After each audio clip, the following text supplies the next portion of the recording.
Alright, so I'm gonna leave my timeline here. I'm gonna start organizing everything. My camera bag case perfectly on this cover. It's the Pelican Air 1535. Perfectly in here. So let's go through this. These are my mag mod spheres and grids that are required for me to have, like especially on a wedding day. This has half CTO gels in it to match the lighting in the space, but I'm gonna take it out for now because I don't know yet if I want to keep it or not. 2 grids, 2 spheres, 1 mag bounce. I start the wedding day shooting details all the time, so I should have a 50mm in here. But now this is an 85, and for those of you that don't know the difference between an 85, 50mm, 35, 105, all that. 85mm is more for like intimate shots where you can be further away but have that close-up effect. It can also bring the background closer. Like, you know, when you look at your rear wind, your side mirrors, and it says, objects may seem closer than they appear. Basically an 85mm. Alright, I need the trigger to go connect the flashes on the camera. And I have Nikon Z6 II camera bodies. And these are the Godox X2T. You see an N on top for Nikon because it's compatible with Nikon. Oh, Melody! You're interrupting this program. I make a Ziploc bag to put all my mag gels in so I can be as creative as I like some lighting in here. I have my Evolve flashpoint, whatever you want to call Godox. 8200s in a little silicone case so I know which one this is, which is going to be a B, letter B. The trigger will communicate with letter B. I have the SB5000, which goes on camera with the mag grip here. So my mag bounce could be right on top like so and shoot really great quality light while I'm doing like table shots or at the reception or whatever, really easy cocktail hour photos. Godox 8200, so to set these up, you're gonna want these off the camera. They don't attach to the camera body. So you have them on a stand. I'll show you guys actually. Flashpoint. I put this tape on here just to keep people from tripping and then causing a lawsuit, because that's the last thing I need in my life right now is a lawsuit. So I love that I can just move these out and they're very easy to bring to multiple locations without having to unscrew the bottom layer. Now, because I have tape on these, it's gonna stick a little bit. If you didn't have tape, it wouldn't stick. So gotta make some space here. So say I want my flash over here at the reception, pretty far out, right? Doesn't have to be close to me whatsoever. I love my magnet mod gear. So I'm going to show you how to do off-camera flash with a Godox 8200 and like out of reception, right? For an example. So you're going to connect these guys that are sold separately, or you can buy them with the Octabox, complete with that. But so you have to have these mag grips magnetized on your flash, Godox 8200 for example. So they'll just connect right in here. The mag ring, you can put 2 of them in here if you want extra power with your light, or have 2 different photographers connected to 2 different Godox flashes throughout the reception at the same angle of light, if that makes sense. So we're going to put this on here. Screw it on, make sure it is on tight. I can't tell you how many times that it was loose, and I was praying great gratitude to the Lord, the universe, that it didn't fall off and hurt somebody. You can pull on it a bit, like right now it's loose. So you just tighten the screw that is causing it to be loose. All right, good. And you can use this like little gun thing to move it up and down. Now, I'm gonna just bring this down so it's at my eye level. I'm gonna pretend we're at a reception, right? So to connect my camera to this, I need the trigger, which is for Nikon, it's the XT2N Godox. You line that up. You want the screen facing yourself, so just have it in there, make sure it is locked in, twisting that. I'm gonna turn it on. Wait, you need batteries. Batteries are in there, it's probably just dead. Oh no, it's on. Okay, it's on, I'm freaking out for no reason. And then turn on the camera. That may not have batteries. This is why we prep, because something like this could happen on the wedding day. You freak out and you're like, oh my god, I forgot batteries at home. So for the sake of this example, putting in batteries here. I have no memory card either in it, so it may not even work. So I'm gonna just find a memory card. Okay, right. I'm gonna turn on the flash. Simply underneath. And it says channel 14, group B, 1/16 on it. Okay? So, I gotta look on my trigger here, see group B, there's the little B option here. Tap that to select it. And if I wanted to change how powerful the light is, I just move this up and down. Now, the lower the number, the more powerful it is.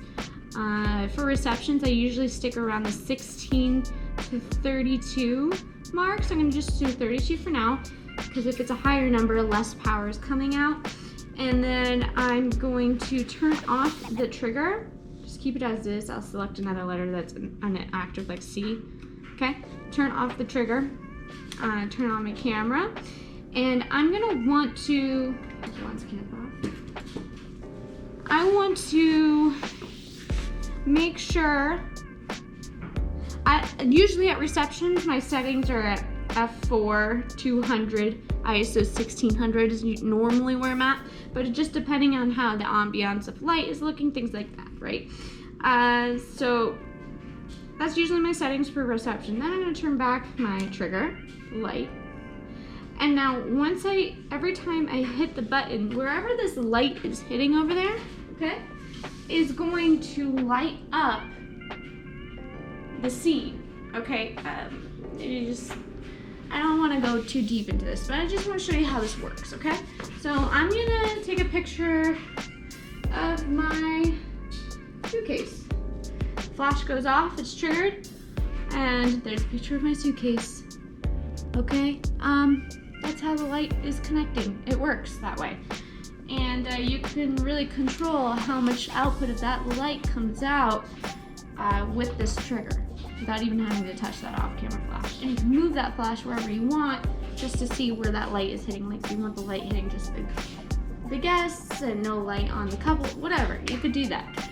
I like to have two lights on the dance floor, and then sometimes I'll have one on the camera. But most likely not, because my wrist hurts nowadays. Okay, I'm ranting now. Turn that off. Okay, this is why I pack early too, because I want to make sure I have everything, I'm charged on everything, everything's working. So I've put in brand new batteries, fully charged. I've put in a 64, turn off the camera first, put this back up. Put in a 64 gigabyte CF card, which runs at 1500 megabytes per second, convert to 800 megabytes per second. It's a pretty fast card. And then the 64 gigabyte at 300 megabytes per second. And now they are copying to each other. They're all set to RAW. And let's format them. Make sure I do review, see what I shot before to make sure it's okay to remove. So I'm gonna go ahead and format that on my Nikon Z6 II on both SD and the SF or CF card readers. Set my ISO, this is on P, that back to manual, and second camera setting that on video. So ISO, I like to just keep it at a 200. Keep the 4.5, 500 is fine. Just as a base, and turn off because tomorrow I shoot detail shots first, and usually I go macro for that in some of the shots.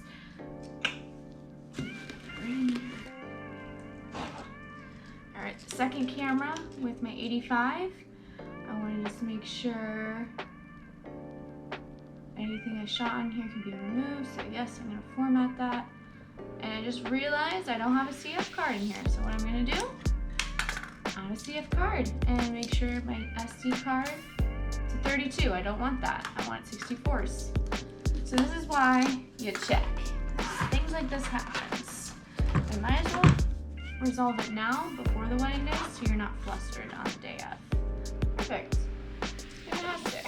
And, oh, the battery's almost dead, so I'm gonna thought I put something new in there. So I'm gonna charge that one. I did just charge a battery, so okay, so right at this moment I have 3 of my batteries are charging, so they're like backup on backup. So I'm gonna keep it flipped this way so it reminds me I need to put something in here, so I can't close this until that is fixed. And it's almost like a mental reminder. Now these are charged fully and they're both set. My Godox 8200s on channel 14.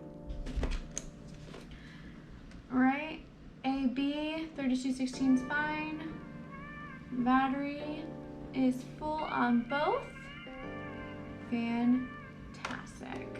So we're just gonna turn those off. Which with Godox 8200s, they last me the entire wedding day. I don't ever have to put a new battery in them, which is so fantastic. All right, I got the triggers with batteries, and they both have, turn them on, they're both at channel 14. ABR in function at 1632. It's good. Turn those off. I love this case because you can really customize how you want your grids in here, and it's so durable as well.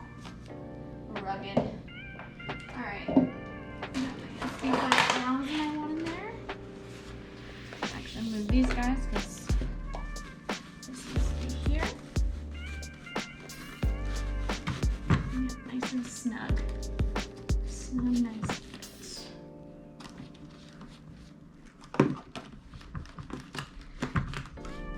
There we go. Got the 35, I believe, is in here. Yeah, our 85s actually. This is a 35, 50, 85. So just find you a home, like so. Mag Joe's for creativity.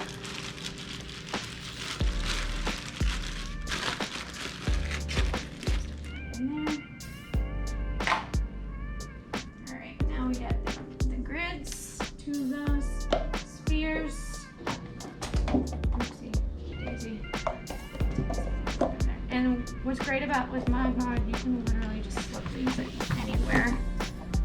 They are also very rugged and durable. And they act as like extra protection as well.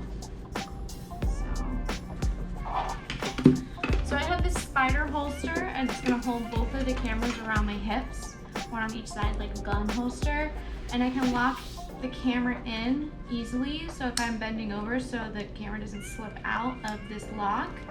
And then there is my Bluetooth speaker I like to have with me, especially at bridal party prep and portrait sessions, if the vibe is kind of like appropriate. So I set up my Spotify account and link it up to here via Bluetooth and play some music while I'm shooting. It makes the vibe really fun. Only if it's appropriate, you'll just know.